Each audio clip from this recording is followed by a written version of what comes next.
हमारी पार्टी का ये मानना है कि संसद के वर्तमान सत्र के दौरान दोनों सदनों के रिकॉर्ड संख्या में लगभग 150 विपक्षी सांसदों का निलंबन होना सरकार व विपक्ष के लिए भी कोई गुड वर्क व अच्छा कीर्तिमान नहीं है।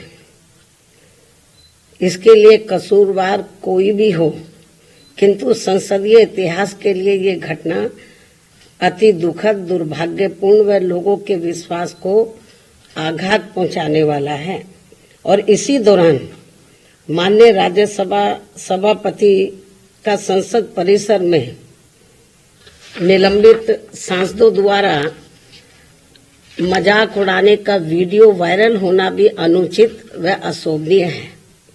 इस प्रकार से सरकार और विपक्ष के बीच जबरदस्त मतभेद, तनाव व टकराव वाली घटनाओं से देश के लोकतंत्र एवं संसदीय परंपराओं को शर्मसार होने से बचाना बहुत जरूरी है। साथ ही विपक्ष विहीन संसद में आम जन के हित से जुड़े, देश व आम जनहित से जुड़े अति महत्वपूर्ण विधेयकों का पारित होना भी ये अच्छी परंपरा नहीं है।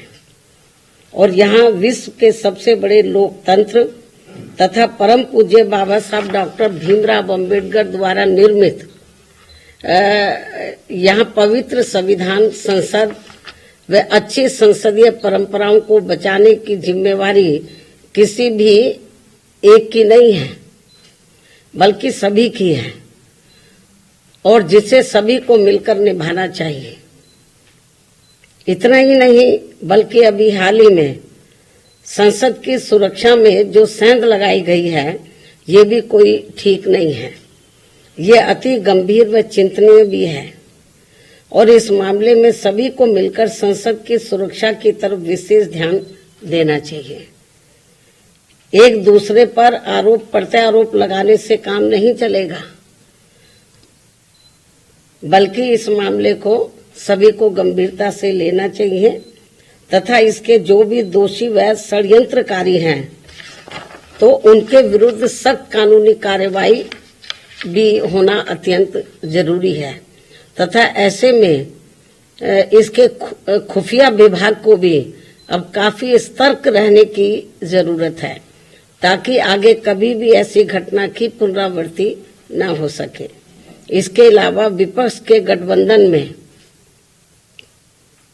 बीएसपी सहित अन्य जो भी पार्टियां शामिल नहीं हैं, बीएसपी सहित अन्य जो भी विपक्षी पार्टियां शामिल नहीं हैं, तो उनके बारे में किसी को भी बेफजूल कोई भी टीका टिप्पणी करना उचित नहीं है तथा इससे इनको बचना चाहिए। मेरी इनको यही सलाह भी है, क्योंकि भविष्य में देश व जनहित में कब किसको किसी की भी जरूरत पड़ जाए, ये कुछ भी कहा नहीं जा सकता है। अर्थात फिर ऐसे लोगों को व पार्टियों को भी काफी शर्मिंदगी उठानी पड़े, ये ठीक नहीं है। और इस मामले में खासकर समाजवादी पार्टी इस बात का जीता जागता उदाहरण भी है।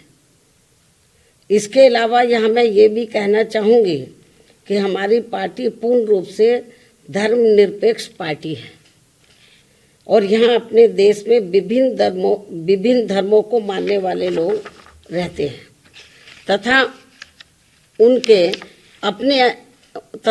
अपने अलग अलग से आस्था के अनेकों स्थल बने हैं, जिन सभी का हमारी पार्टी हमेशा सम्मान करती रही है और आगे भी करती रहेगी।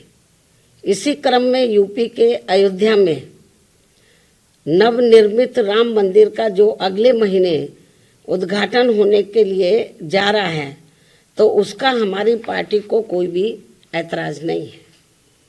और यहाँ अयोध्या में कोर्ट के आदेश पर सरकार द्वारा निर्धारित की गई जमीन पर जब भी मस्जिद का निर्माण होता है, तो तब उसके उद्घाटन का भी हमारी पार्टी कोई ऐतराज नहीं करेगी। अर्थात हमारी पार्टी सभी धर्मों के स्थलों का पूरा सम्मान करती है, लेकिन पिछले कुछ वर्षों से इसकी आड़ में जो राजनीति की जा रही है, जो घिनौनी राजनीति की जा रही है, ये अति दुखद व चिंतनीय भी है, जो नहीं होना चाहिए, क्योंकि इससे अपना देश कमजोरी होगा, मजबूत नहीं, तथा इससे लोगों में आपस में नफरत पैदा होती है, जो ये कतई भी उचित नहीं है। इस बात का भी सभी को पूरा ध्यान रखना चाहिए। इन्हीं कुछ खास बातों के साथ ही अब मैं अपनी बात यही समाप्त करती हूँ। धन्यवाद।